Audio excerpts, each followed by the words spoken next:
ये तो सरकार की ढुलमुल नीति है जी आज एसएलपी में गवर्नमेंट गई है, जी जो जजमेंट था उसके खिलाफ सुप्रीम कोर्ट गई है, तो ये उस समय रखना चाहिए था ना इस पक्ष को कि ऑलरेडी हमारा एडवर्टीजमेंट निकला हुआ है, परीक्षाएं हो चुकी है, फॉर्म फिलअप हो गया, उस इशू को रेज करना चाहिए था उस समय बिहार सरकार ने की नहीं।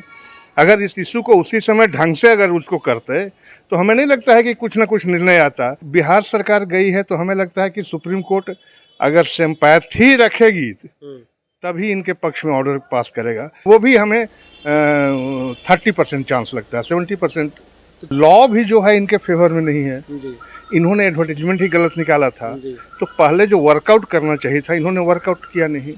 तो जब आप एडवर्टीजमेंट गलत निकाल दिए, उस समय बीएड आपको नहीं निकालना चाहिए था। आप चाहते हैं कि सुप्रीम कोर्ट में भेज दें उसको, जब तक चुनाव आ जाए, चुनाव तक इसको किसी तरह हम टाल के ले जाए। हाँ, तो यही नियत है सरकार का। सरकार चाहती है कि शिक्षक गुस्से में नहीं आए, अच्छा, किसी तरह इसको सुप्रीम कोर्ट, ताकि हम ये कह सकें कि आपके लिए मैं सुप्रीम कोर्ट गया हूँ, क्योंकि कानूनी पहलू में बहुत दम नहीं है। बीपीएससी शिक्षक बहाली परीक्षा ली गई थी, लेकिन बीच में ही सुप्रीम कोर्ट का एक आदेश आ जाता है जिसमें कहा जाता है बीएड वाले अभ्यर्थी 1 to 5 के शिक्षक नहीं बन सकते हैं। उसके बाद आयोग ने भी नियम बदल दिया, उसके बाद जो है हाई कोर्ट भी गया, लेकिन वहाँ पे जो है कहा गया कि जो सुप्रीम कोर्ट ने कहा है उसी को मान्य होगा।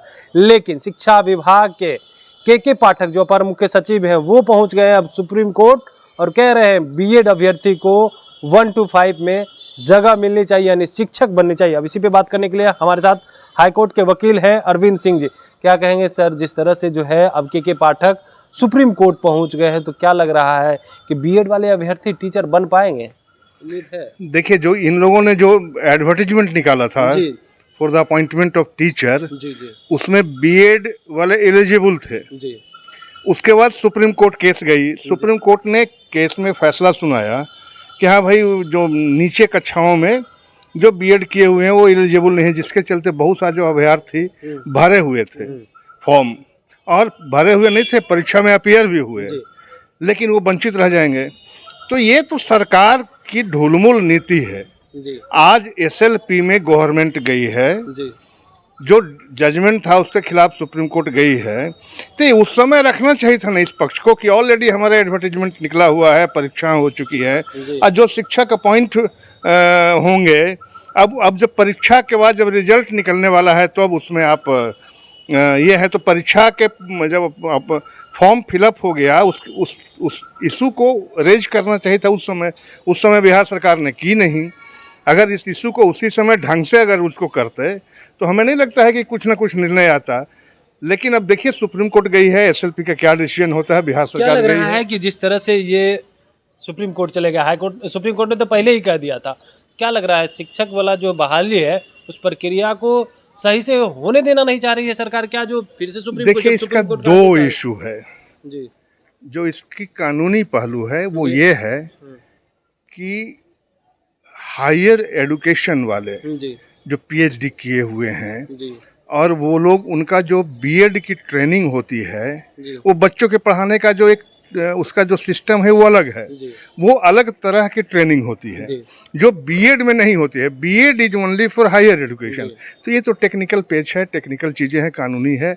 तो अब उतने उच्च शिक्षा वाले जो बीएड का कोर्स किए एंड उस समय जो ऑन जॉब ट्रेनिंग भी होता है, ऑन जॉब नहीं मतलब ड्यूरिंग द कोर्स ट्रेनिंग होती है, उस ट्रेनिंग में उनको ये नहीं दी जाती कि बच्चों के हायर एजुकेशन के लिए दी जाती है। तो ये सब टेक्निकल चीज़ें हैं।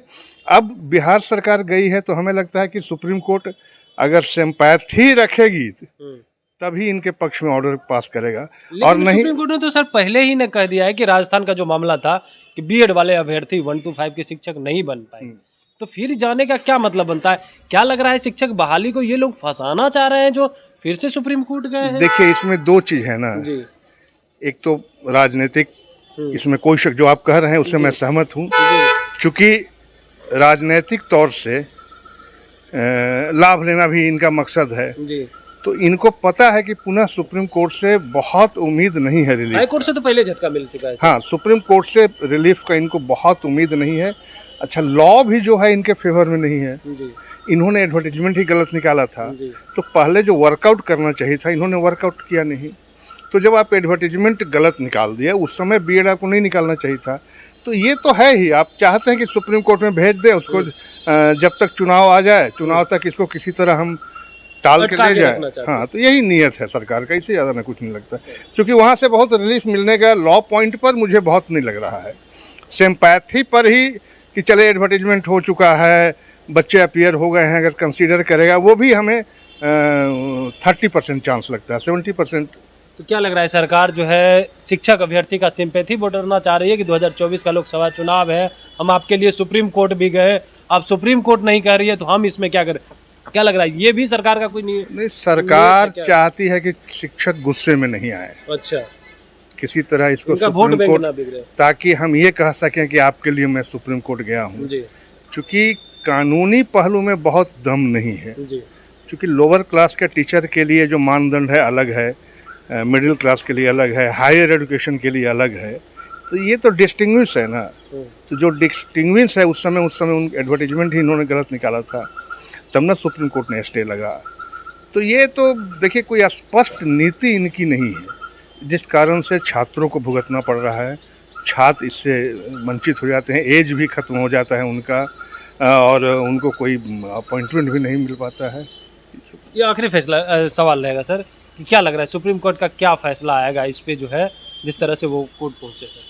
हमने कहा ना कि 30-70 का रेशियो है। 30% अगर सुप्रीम कोर्ट एक होता है मानवीय आधार पर, जी, चूँकि नेचुरल जस्टिस का भी कोई प्रिंसिपल नहीं इसमें लगता है, जी, और मानवीय आधार पर अगर सुप्रीम कोर्ट डिसाइड करेगी, जी, तो 30% हमको चांसेस लगता है, 70% हमको लगता है कि इनको रिलीफ नहीं मिलेगा। जी जरूर। तब सुन रहे थे, हमारे साथ थे हाई कोर्ट के वकील अरविंद सिंह, जिन्होंने बताया कि देखिए जिस तरह से ये सुप्रीम कोर्ट गए, हमें उम्मीद नहीं है, लेकिन 30 और 70% का रेशियो कह सकते हैं, क्योंकि अगर सुप्रीम कोर्ट राहत भी देती है तो मात्र 30%, लेकिन उम्मीद नहीं है, क्योंकि 70% जो पहले ही सुप्रीम कोर्ट ने निर्णय दे दिया है, तो फिर से उस पर जो है अब वो अपना निर्णय बदलना नहीं चाहेगी। Kamlesh Kumar, live Bihar, Patna. Live Bihar YouTube पर सब्सक्राइब और फेसबुक पर लाइक जरूर करें।